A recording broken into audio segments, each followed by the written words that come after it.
안녕하세요. 하늘버스입니다. 오늘도 빠르면서 간단하게 알기 쉽게 뉴스를 분석하겠습니다. 내용이 괜찮다고 생각하시면 꼭 좋아요, 그 다음 구독 부탁드릴게요. 오늘 제가 가지고 온 뉴스 분석은 주택담보대출 연체했어도 1년만 잘 갚으면 경매에 들어가지 않는다 라는 내용입니다. 실예로 주택담보대출을 3개월 연체하는 순간 은행이 돌변하죠. 그리고 집을 뺏어서 경매에 내보내고 집주인들은 곧바로 길거리에 나앉을 수밖에 없는 게 현실입니다. 근데 이 부분을 정부가 고쳐주겠다는 거예요. 조금 더 집주인들한테 우호적으로 넘어갈 수 있도록 말이죠. 내용을 먼저 읽어보기 전에 대한민국 가계대출 관련된 내용을 살짝 하고 넘어가야 돼요. 우리나라 가계대출이 꽤 높죠. 현재 1540조 원이라고 한국은행에서 발표를 했습니다. 근데 제가 이 부분 설명을 했었는데, 가계대출은 앞으로도 갚기가 애매하고 소폭이라도 증가를 꾸준히 할 수밖에 없는 시스템이라고 말씀을 드렸어요. 이거에 대해서는 유튜브 오른쪽 위에 I라는 마크가 생기는데요.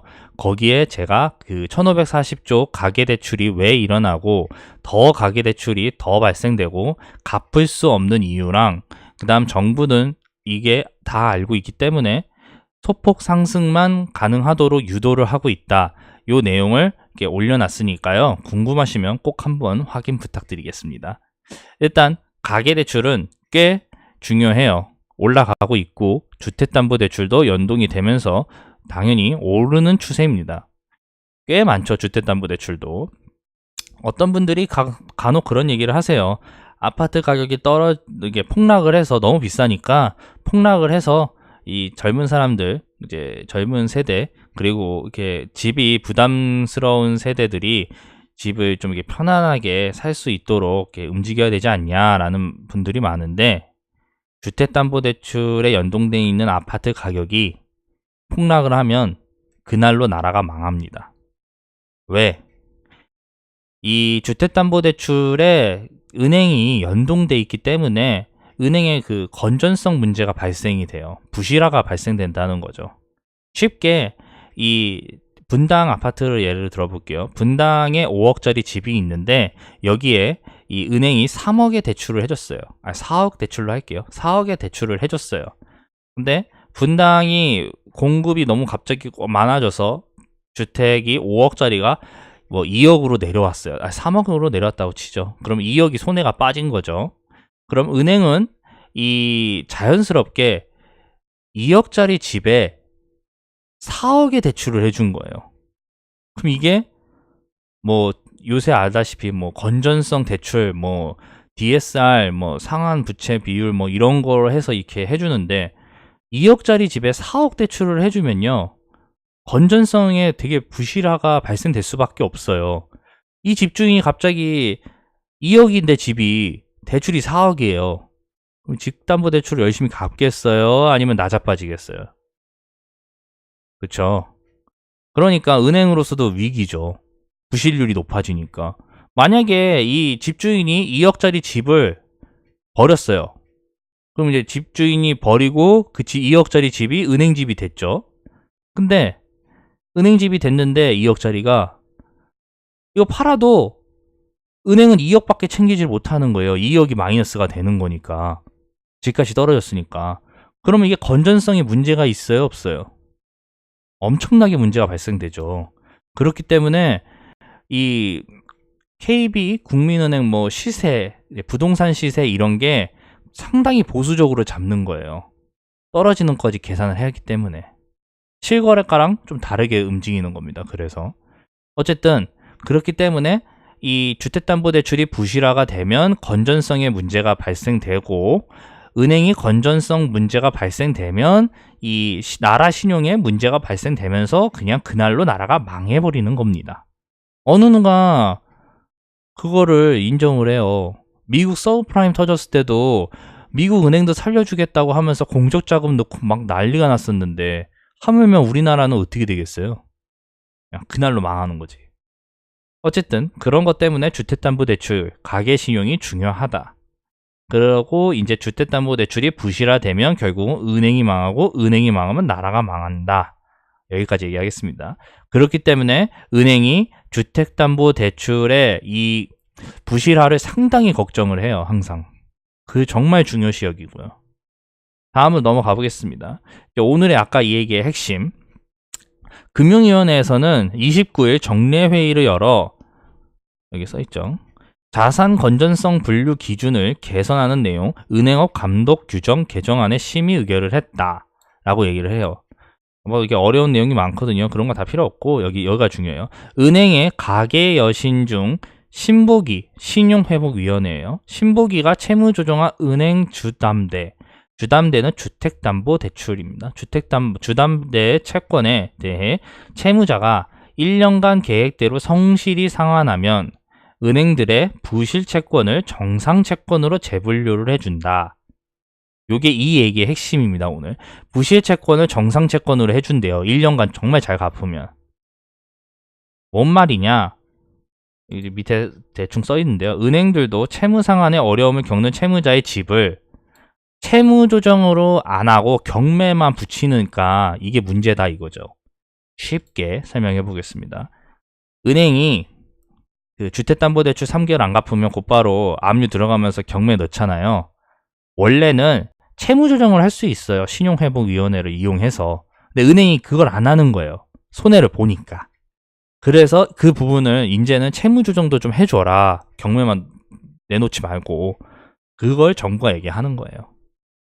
그래서 이제 보시면 왜 이유가 여기 나와요. 신보기에서 채무 조정한 채권 경우 연체 3개월 이상이죠. 거치기간 종료 후 채무자가 5년 이상 성실 상환을 했을 때에만 정상 채권을 분류해줬어요.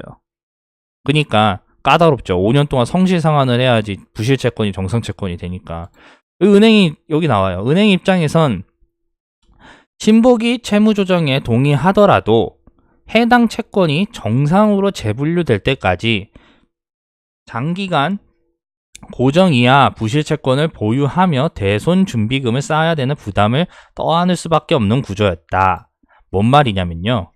신보기의 신용회복위원회 채무조정을 은행에서 정말 기적적으로 동의를 해줘도 이 주택담보대출을 갚지 못하는 사람이 5년 동안 열심히 상환을 할 때까지 부실 채권으로 인식을 하고 있기 때문에 이게 언제든지 망할 수가 있다는 걸 생각을 해서 대손 준비금, 이제 은행으로 치면 얘가 돈을 못 갚을 거를 예상해서 미리 내가 2억을 못 갚으니까 2억을 준비해 놔야지.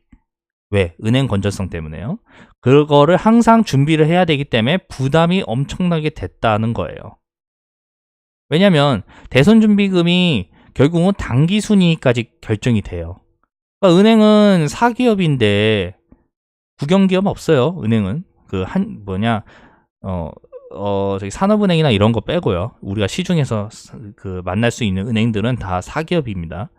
걔네들은 항상 이 이익을 추구해야 되는데 대손준비금이나 국민들을 위해서 대손준비금을 쌓아놓는다고 하면 지네들 영업이익에 문제가 발생되니까 기업들은 기업 주주들은 좋아하지 않죠. 그러니까 지금까지 신보기 채무조정을 동의를 안 한 거예요. 여기 이제 보이시죠? 이제 그렇기 때문에 이게 핵심이에요. 또 고정이하 부실 채권은 대출금의 20% 준비 적립금을 쌓아야 하는데 그만큼 단기 순이익에 악영향을 끼친다. 그러니까 영업을 못 한다는 겁니다. 그렇기 때문에 담보권을 조기로 그러니까 쉽게 경매로 이 집을 내놓으면 주택담보대출에 연동돼 있는 원금을 빠르게 회수할 수 있어요. 그렇잖아요. 100% 다 대출해 주는 거 아니니까. 집값에. 그쵸? 그러니까 은행은 채무 조정은 절대 안 하고 그냥 경매로 던지는 게 대부분이었어요. 그래서 이제 여기 보이시면 신보기 주도의 주담대 채무 조정 실적이 은행들의 낮은 동의율로 부진한 게 괴랑 같다라고 돼 있죠. 그러니까 쉽게 이거 보세요. 여기 2014년도 100일 건인데 이게 알고 봤더니 은행에 독이 되는 걸 알아버리니까 2014년도부터는 56건, 12건, 11건, 2017년도엔 6건이에요. 이건 신의 한 수죠. 그러니까 누가 했는지는 모르겠지만 6건. 은행들이 절대 안 해준다는 얘기예요. 그러니까 금융위원회에서는 신부기 주도의 주담대 채무조정은 아예 명문화만 돼 있는 거지 실제 아무도 안 한다는 얘기예요. 은행이 해주질 않으니까. 그렇기 때문에 이거를 조정을 해야 된다는 걸 이미 이제 정부가 알아버린 거죠. 국민들 편에 서야 되니까 정부는. 그럼 결론이 뭐겠어요? 이번 개정으로 90일이 되지 않은 채권은 정상 채권으로 다시 분류되는데 들어가는 시간이 3년 혹은 5년 거치 후 6개월에서 거치 포함 1년으로 단축된다라고 얘기가 되어 있어요. 뭔 말이냐? 그러니까 이제 연체가 돼도 채무조정 이제 쉽게 얘기하면 아까 신용회복위원회에서 채무조정을 받게 되면 이 이제 원래 그 부실 채권이 발생되고 이러는 건데 이제 연체가 90일이 되거나 아니면 90일 이전이거나 열심히 갚아대면 여기 보이시죠? 채권 고정 회수 의문 추정 손실 채권은 거치 후 5년에서 거치 포함 1년으로 줄어들어서 채무자가 채무 조정이 확정된 후 1년 이상 제때 변제하면 은행에서 정상 채권으로 재분류할 수 있게 했다. 그렇기 때문에 은행에서는 거액의 대손 충당금 적립을 해야 되는 것을 부담을 덜게 되었다. 그래서 해피엔딩이다. 가 아니에요. 해피엔딩이 절대 아니죠. 그럴 리가 없습니다. 이거 보시면 그렇게 되었다라고 얘기가 돼 있는데 이 말은 그러니까 정확하게 다 필요 없고 설명을 그냥 깔끔하게 하자면 대출을 못 갚아가지고 신용회복위원회에서 채무조정을 받은 다음에 옛날에는 정상채권 그러니까 쉽게 얘기하면 은행에서 손해를 보는 행위 이 충당금을 쌓아놓는 그 기간이 5년이었는데 그걸 1년으로 줄여주겠다는 거예요. 근데 은행은 충당금 1년도 쌓아놓고 싶지 않아 해요. 왜? 영업에 실적에 영향이 가니까. 그러니까 일단 정부에서는 은행들의 불만 사항을 어느 정도 해결해 주면서 이 국민들이 집에서 쫓겨나는 그 건수를 많이 줄여들려고 이렇게 만들긴 했는데 채무 조정을 하려면 은행의 동의를 받아야 되는데 은행이 1년간 이 사람을 계속 봐야 돼요. 그 연체가 하는지 아니면 정상으로 상환을 하는지 그거 1년을 보는 게 낫겠어요? 아니면 이 사람 3개월 쫓겨내고 연체하면 쫓아내고 이거 빨리 압류해서 경매로 해가지고 6개월 안에 쇼부 쳐서 쉽게 내가 대출금 그냥 다 갚는 게 좋겠어요? 당연히 후자예요. 은행으로는. 정부가 이걸 강제화하지 않는 이상은 이렇게 좋게 해줬다는 걸 알겠지만 실제 이렇게 정부의 예측대로 흘러갈지는 의문시 되는 게 사실입니다. 그렇기 때문에 해피엔딩이 아니에요. 좋아지긴 했는데 은행이 갑질은 여전하기 때문에 신용회복위원회가 절대적인 파워가 없는 한 이 시스템에서 절대적인 파워가 없는 한 앞으로도 주택담보대출 열심히 갚는다고 해도 집 뺏길 가능성은 농후한 겁니다. 연체가 되고 나중에 상환해서 다시 1년 동안 갚으면 정상채권이 된다는 건 다 이론적인 얘기고 실제는 은행 마음이다 이거예요. 아시겠죠? 여기까지 하겠습니다. 어렵게 설명을 했는데 이해가 어려우시면 댓글 꼭 부탁드리겠어요. 그러면 제가 더 쉽게 설명을 하겠습니다. 그리고 이해가 그래도 조금 안 되신다. 다시 한번 들어보시면 될 것 같아요. 그래도 안 되시면 댓글 한 번 더 부탁드릴게요. 그리고 괜찮았다, 내용이 이게 정말 괜찮았다 라고 생각하시면 구독, 좋아요 꼭 부탁드리겠습니다. 감사합니다. 열심히 한번 해보겠습니다. 구독 버튼 꼭 부탁드려요.